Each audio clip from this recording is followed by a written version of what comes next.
happens. It's my karma. And that doesn't mean merely, there are many misinterpretations of the doctrine of karma. It's usually and popularly understood is that what happens to you, either fortunate or unfortunate, is the result of good or bad deeds in a previous life. Well, that's popular superstition. The real meaning of karma, the word in Sanskrit means simply doing. And if I say of an event it is your karma, it is saying it is your doing. So the exposition, a book which would expound karma, would be not so much a whodunit as a youdunit. But that seems fantastic. Now, therefore, what I propose we do is that we, instead of just ideologizing, we have a clinical experience. You know, in psychiatric school, in medical school, it's very usual for a doctor to bring a patient out in front of the students and talk with the patient. As a kind of demonstration, he says, I want you to recognize the difference between a psychopath and a manic depressive or a schizophrenic or something. They don't know what all these things mean. And especially the schizophrenia. And so he has a dialogue with the patient right there.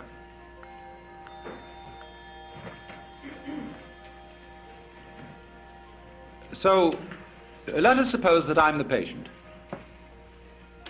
and you are the students and the doctors.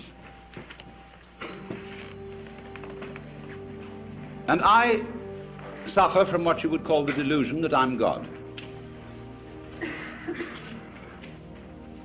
And therefore, you might want to do something about me, or with me, or humor me, or ask me questions. And so I'm perfectly willing to submit to your examination and your treatment, and invite you to help yourselves. When did you become God? Now. Will you marry me? No.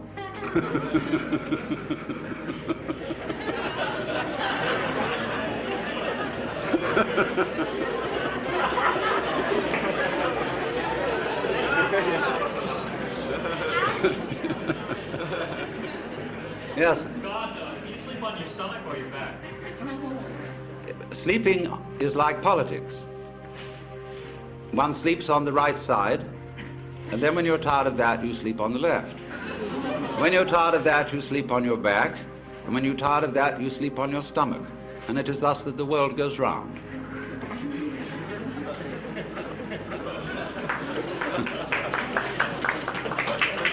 If you were God now, what were you yesterday? Now, How do you become God? you don't become God. Am I also God? Yes. Are we then the same person? No. What is Remember, 3 persons, but 1 God.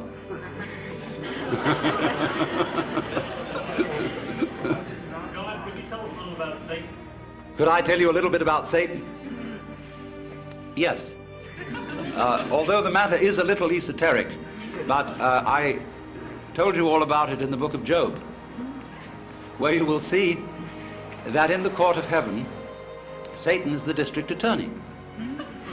He is not, as Christians imagine, the enemy of heaven and the enemy of mankind. He's merely the person who sees the bad side of things and carries out the dirty work. And therefore, he saw Job and wondered whether Job really was as great a guy as he seemed to be, and suggested that God should appoint a committee of investigation to find out. And the committee did its work very thoroughly, but the case went against Satan because it was proved in the end that Job was an honorable man. Now you notice that although we pay the salary of the district attorney, whenever there's a great criminal case before the public eye, people begin to take the side of the underdog. And the prosecutor always has less public sympathy than the defense, except in political trials. On the right hand of God, and you know the defense is always on the right hand of the judge in court, is our only mediator and advocate, which is the phrase referring to Jesus Christ our Lord. So there is the defense and there is the prosecution, and it is the function of Satan to be the prosecutor. There is a good deal more to it than that, because before all this started, as in a stage play, there was an arrangement in the green room before coming on stage in which certain things were understood, but that are only to be revealed when the curtain goes down at the end of the play. Yes, but he doesn't know it. God, why do you hide from the sight of so many? Why do you hide? It's for the same reason you're hiding.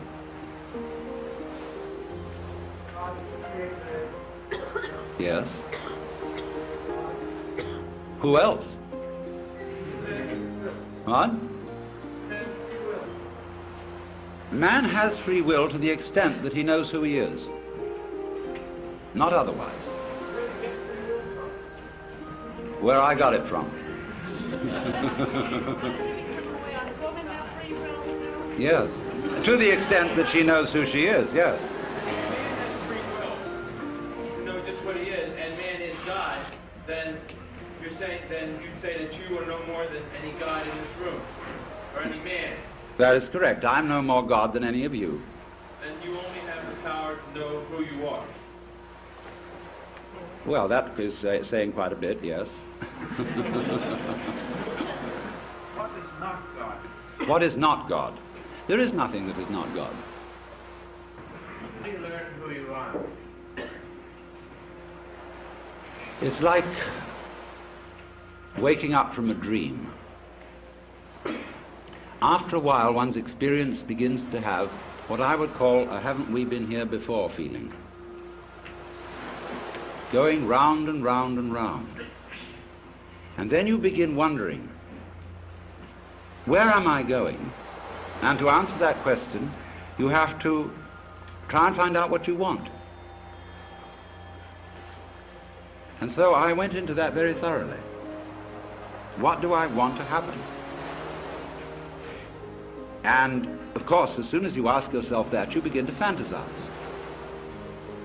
And our amazing technology is, of course, an expression of human desire for power, for what we want to achieve. So I simply set myself to thinking through how far we could go. And so I soon found myself at a great push-button place, where I had a fantastic mechanism with buttons available for every conceivable thing I could wish. So I spent quite a bit of time playing with those. And science fiction wasn't in it.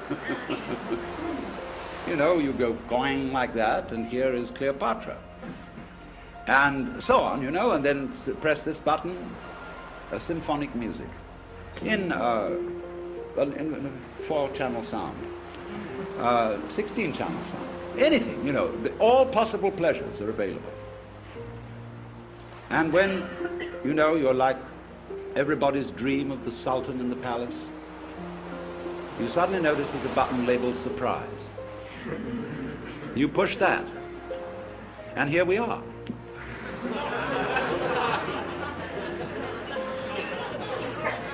Is boredom a problem? Yes, boredom is, of course, the problem.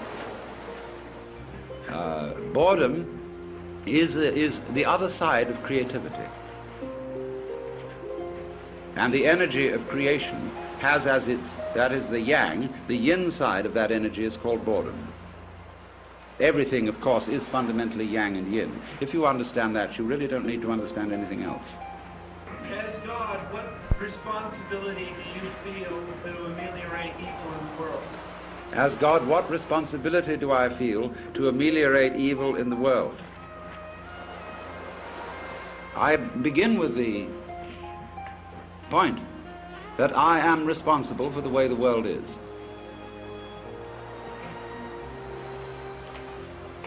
If I couldn't feel that, I'd have to blame somebody else. I'm not willing to do that. because I know that under various changing circumstances it might be appropriate for me to be as big a rascal as rascals have been. Now, as to improving the world is always improving. It may look to some people slow, but it's improving even when it is declining, because the world works in an undulatory process, like a wave. It goes up and it goes down, it goes up and it goes down. And it couldn't go up all the time, because if it did, we wouldn't know that that was up.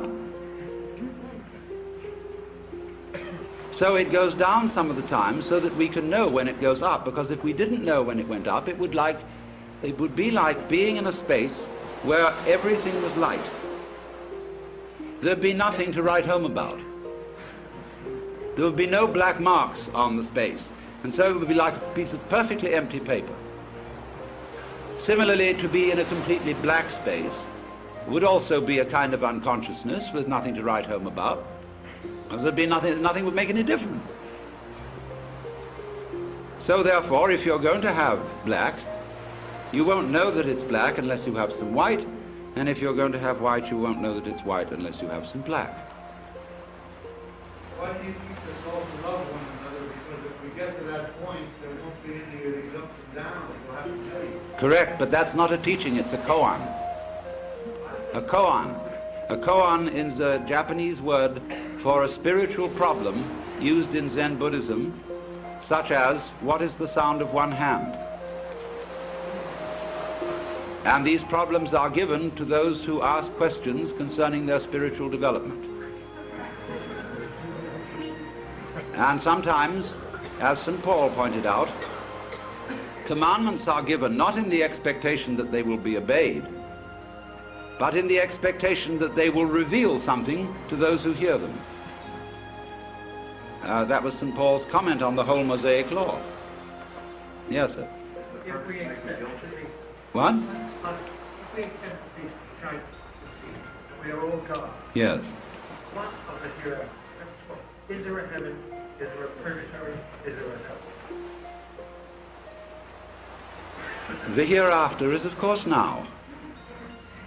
Because if you will examine it closely, there is no when else than now. And if you want to make hell of it, you can make hell of it. If you want to make heaven of it, you can make heaven of it. Purgatory, purgatory. It's all here. Always was, always will be. What is death? Death is an undulation in consciousness. How would you know you were alive unless you'd once been dead? Yes. Realize in the same way that Jesus is your God, why was it unnecessary for him to have material possessions necessary for you? It wasn't unnecessary for him to have material possessions.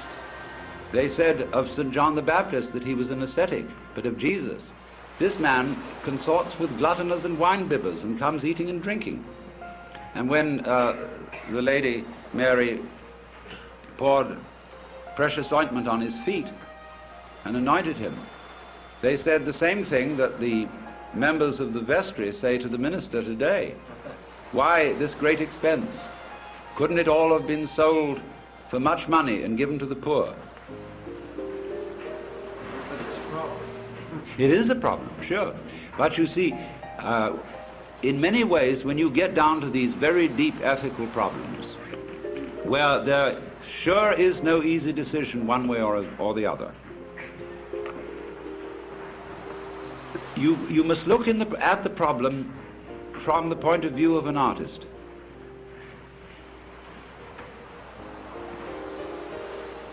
Which way of doing this is in some sense greater?